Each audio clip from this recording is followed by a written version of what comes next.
Navigating relationships when one or both partners have a history of trauma can be very tricky. Throw in any form of mental illness and things can get even harder. In these relationships, we may make calculated, temporary, or permanent compromises or sacrifices in order to soothe our partner's insecurities while they actively work on these issues in therapy and treatment.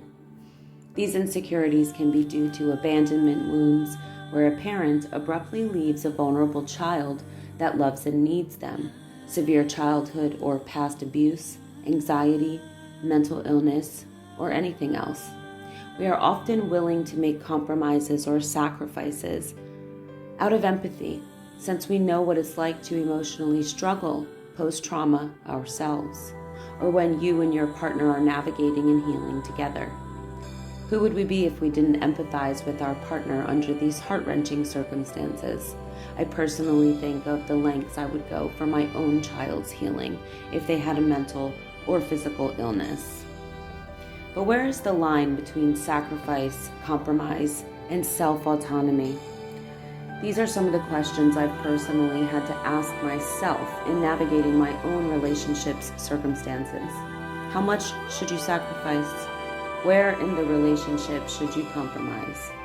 Every relationship requires levels of compromise, and every person has a different tolerance in compromising.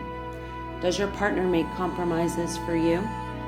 What types of compromises or sacrifices is your partner making for you? Do you have to ask them to make the same levels of compromise? Do you expect levels of compromise while you work on your own traumas? It's easy for people to say, if your partner loves you, he or she should support you no matter what you do, or you should just leave. But it really isn't that black and white with trauma victims in a relationship. As one of my favorite doctors, Dr. Ramani, explains, this is a very privileged mindset as it disregards cultural, societal, familial, and financial factors, just to name a few. They may authentically love and support you, but get continuously triggered by specific things. Their fears take over, viewing things, situations, or people as a threat that may not be or simply are not. Some crucial questions to ask yourself if you're not sure how or if you can thrive in a relationship like this. Does your partner take accountability for their behavior, actions, and reactions? Can you live with their behaviors, actions, or reactions? What are they doing to work on how they show up for you in the relationship? What are they actively working on to become healthy and whole again? Do you feel emotionally supported in the relationship? What has the relationship been like as a whole outside of certain triggered moments? Is this person making progress fast enough for you? Are you safe? Do you feel emotionally, physically, psychologically, or energetically safe?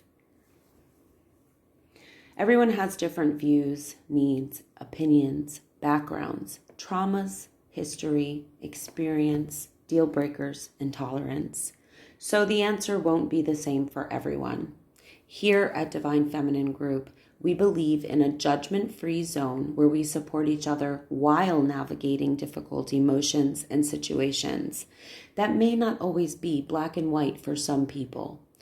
Our team will be a network of women all throughout the U.S., available through an online application that anyone can easily download, as well as a facility, or multiple eventually, where women will have access to therapy, counseling, hypnotherapy, NLP, Reiki, bioenergy healing, acupuncture, massage, education, guided meditation, group healing sessions, social events, spiritual seminars, and so much more.